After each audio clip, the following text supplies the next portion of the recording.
going to be showing you how to work the cluster stitch that you see right here in this stitch pattern panel from the Learn to Crochet Sampler Scarf, and I will put a link to the entirety of the pattern in the comment section so you can get that full pattern if you decide you'd like to. So to work this particular pattern, I showed you the block that had it completed, and now I'm going to show you how to actually work that stitch. So this is done by creating clusters, little clumps, of a double crochet 3 stitches together. So you'll kind of see that there's almost like 3 individual stitches there, but they originate from one spot and then they end up in one spot. So to do that, you are going to begin by chaining 3, because these are a set of double crochets, so you're going to do your turning chain of 3, and then you are going to work that set of a double crochet 3 together into the chain 1 that was between the 2 puff stitches from the previous row. So you do a puff stitch, a chain 1, and a puff stitch, or a cluster stitch. And I'm going to be putting my hook into that chain 1 in between those 2 clusters from the row below. So I'm going to put my hook into 1 stitch, and this is working a double crochet 3 together. So I set up like I'm doing a double crochet. I'm going to do the first 2 steps of a double crochet exactly as normal, but I am not going to complete that 3rd step.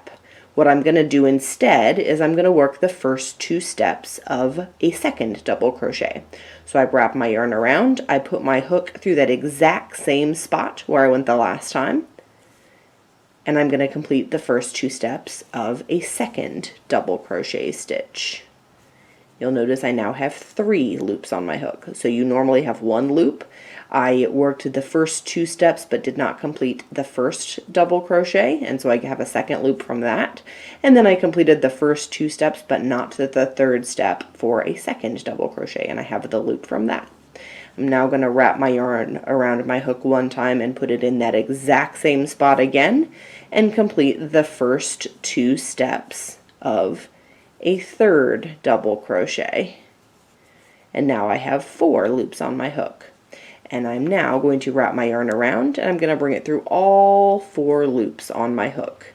And then my pattern tells me to chain 1, so I'm going to chain 1. So that creates that little cluster.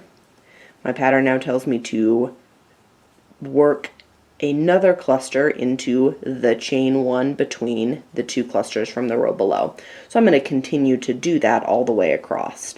So one more time, I wrap my yarn around my hook. I'm going into the chain 1 between the 2 clusters from the row below. So I'm putting my hook into my fabric. I'm doing the first 2 steps of a double crochet. Now I have 2 loops on my hook. Wrap my yarn around, go in that exact same spot, do the first 2 steps of a second double crochet, wrap my yarn around my hook, and do the first 2 steps of a 3rd double crochet. And you should have 4 loops on your hook. Wrap the yarn around your hook and pull it through all 4 loops. And then do a chain 1. You're going to do that all the way across. You're going to work between each of the clusters that happened in the previous row. You are going to work 1 final cluster on the other side of the cluster from the previous row, and then you're going to do a double crochet into the 3rd chain of the chain 3 from the previous row, and that's going to create these nice even edges that you've got there. And that's how you're going to work the cluster fabric.